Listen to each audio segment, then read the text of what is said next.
उदयपुर में कन्हैया लाल की नृशंस हत्या के बाद तमाम मुस्लिम ऑर्गेनाइजेशन के ज़रिए इस हत्या की निंदा की जा रही है। मैं आपको इन्हीं ऑर्गेनाइजेशन में से कुछ ट्वीट आपको दिखाना चाहूँगा, पढ़कर सुनाना चाहूँगा कि किसने इस पूरे मामले पर क्या कहा।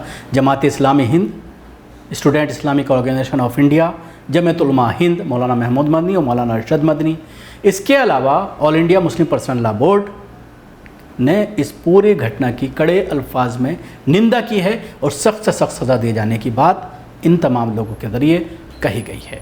सबसे पहले मैं एसआईओ ने क्या कहा ये बताना चाहता हूँ। उदयपुर में कन्हैया लाल की नरसंग हत्या की हम कड़े शब्दों में निंदा करते हैं। सक्षम अधिकारियों द्वारा समयबद्ध तरीके से इस घटना की पूरी तरह से जांच की जानी चाहिए और सभी दोषियों को देश के कानून के अनुसार दंडित किया जाना चाहिए। ऐसी हिंसा का कोई औचित्य नहीं है। ये घटना संकीर्ण राजनीति और वैचारिक लाभ के लिए समाज में पनप रही सांप्रदायिकता और असहिष्णुता के खतरे को उजागर करती है। नफरत फैलाने वालों की खुली छूट देने और देश का ध्रुवीकरण करने का दोष सरकार और मीडिया दोनों को जाता है।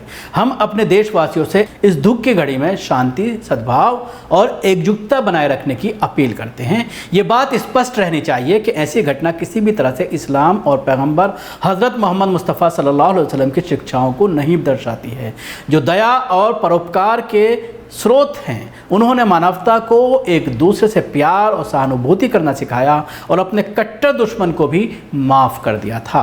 ना ही यह घटना भारतीय मुस्लिम समुदाय का प्रतिनिधित्व करती है, जो नफरत का सबसे अधिक शिकार है और सांप्रदायिकता के खिलाफ लड़ाई में सबसे आगे रहा है। ऐसे जघन्य अपराध के बहाने मुस्लिम समुदायों को प्रताड़ित करना केवल समस्या को बढ़ाएगा, उसे हल नहीं करेगा।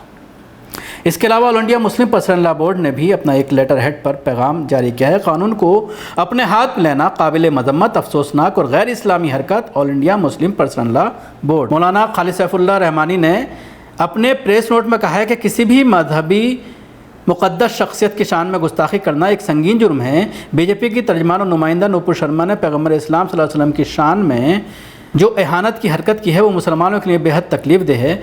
नेज़ हुकूमत को इस पर कोई कार्रवाई नहीं करना ज़ख्म पर नमक रखने के मुतरादिफ है। लेकिन इसके बावजूद कानून को अपने हाथ में लेना और किसी शख्स को बतौर ख़ुद मुजरिम करार देकर कत्ल कर देना निहायत काबिल मजम्मत हरकत है। न कानून इसकी इजाज़त देता है और न इस्लामी शरीयत इसको जायज़ ठहराती है। इसलिए all India Muslim personal law board Rajasthan में पेश आने वाले वाक़ये की सख्त मजम्मत करता है। बोर्ड इस मसले में शुरू से ही एक तरफ मुसलमानों से अपील करता रहा है कि वो सब्र से काम लें और कानूनी रास्ता इख्तियार करें। दूसरी तरफ हुकूमत से अपील करता रहा है कि ये मुसलमानों के लिए बहुत ही जज्बाती मसला है, इसलिए किसी भी मुक़द्दस मजहबी शख्सियत की एहानत के सिलसिले में सख्त कानून बनना चाहिए और ऐसे मसाइल में फौरी तौर पर कार्रवाई करनी चाहिए। बोर्ड एक बार फिर मुसलमानों से अपील करता है कि वो हरगिज़ कानून को अपने हाथ में ना लें और ऐसे किसी भी अमल से बचें जो समाजी यकजहती और हम आहंगी को मुतासिर करता है। इसके साथ ही मौलाना खलीलुर रहमान सज्जाद नोमानी जो इस्लामिक स्कॉलर हैं, उनके ज़रिए भी एक 4 लाइन का नोट भेजा गया है। हम उदयपुर राजस्थान में निर्मल हत्या की सख्त शब्दों में निंदा करते हैं। इस कार्य का इस्लाम से कोई लेना देना नहीं है। ये अत्यंत जाहिलाना और जुनून वाला कदम है। इसी तरह पत्रकार मोहम्मद ज़ुबैर की गिरफ्तारी भी अत्यंत निंदनीय है, वे भी असंवैधानिक है। हम सभी भारतीयों को एकजुट होकर प्रेम और शांति का वातावरण बनाना चाहिए। इसके अलावा मौलाना जमीयत उलमा हिंद के अध्यक्ष मौलाना महमूद मदनी ने भी प्रेस नोट जारी कर इस पर कहा है कि उदयपुर की घटना बहुत ही दुर्भाग्यपूर्ण और निंदनीय है। जमीयत उलमा हिंद के महासचिव मौलाना हकीमुद्दीन कासमी ने पवित्र पैगंबर सल्लल्लाहु अलैहि वसल्लम के कथित अपमान के संदर्भ में उदयपुर में की गई हत्या की निंदा की है। उन्होंने कहा है कि जिसने भी इस घटना को अंजाम दिया उसे किसी भी तरह से जायज़ नहीं ठहराया जा सकता। वह देश के कानून और हमारे धर्म के ख़िलाफ़ है। हमारे देश में कानून की व्यवस्था है, किसी को भी कानून अपने हाथ में लेने का अधिकार नहीं है। मौलाना हकीमुद्दीन कासमी ने इस अवसर पर देश के सभी नागरिकों से अपनी भावनाओं पर नियंत्रण रखने और देश में कानून व्यवस्था बनाए रखने की अपनी भूमिका निभाने की अपील की।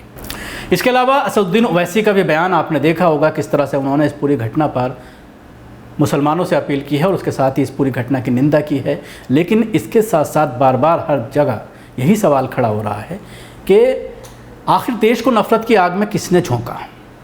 सवाल खड़ा हो रहा है मीडिया के ऊपर, सवाल खड़ा हो रहा है पूरा न्याय व्यवस्था के ऊपर, सवाल खड़ा हो रहा है सरकारों के ऊपर कि पहले जब जिस तरह से लिंचिंग होती रही उसमें जो लिंचिंग करने वाले हैं उनको हिंदूवादी संगठनों ने जिस तरह से पुरस्कारित किया, उनको नेता बनाया और कहीं ना कहीं नफरत फैलाने की कोशिश की। आज भी मीडिया के ज़रिए जिस तरह के टैग्स इस पूरी घटना को लेकर चलाए जा रहे हैं, हालांकि सोशल मीडिया में बाकायदा एक पूरा चार्ट बना करके ये दिखाने की कोशिश की जा रही है बहुत सारे लोगों के ज़रिए, जिसको हज़ारों की संख्या में लोग टैग कर रहे हैं कि तमाम मुस्लिम रहनुमा इस घटना की निंदा कर रहे हैं। कोई भी उनको फूल माला नहीं पहना रहा, कोई उनको समर्थन नहीं दे रहा, कोई उनकी तारीफ़ नहीं कर रहा, कोई उनके समर्थन में कोई अकाउंट नहीं खोल रहा, बल्कि इसकी निंदा की जा रही है और कहा जा रहा है सख्त अल्फाज में कि ये इस्लाम का तरीक़ा नहीं है और देश कानून से चलेगा, कानून के हिसाब से इनके खिलाफ कार्रवाई होनी चाहिए और जल्द से जल्द होनी चाहिए ताकि टेलर को इंसाफ मिल पाए, जिसकी हत्या की गई है, जघन्य हत्या की गई है, उसके परिवार को इंसाफ मिल पाए। शुक्रिया। आपको हमारी कोशिश कैसी लगी ज़रूर बताएं। हमारे यूट्यूब चैनल को सब्सक्राइब करना ना भूलें। इसके साथ ही बेल आइकन जरूर दबाएं। अगर आप वीडियो फेसबुक पर देख रहे हैं तो पेज को लाइक करें।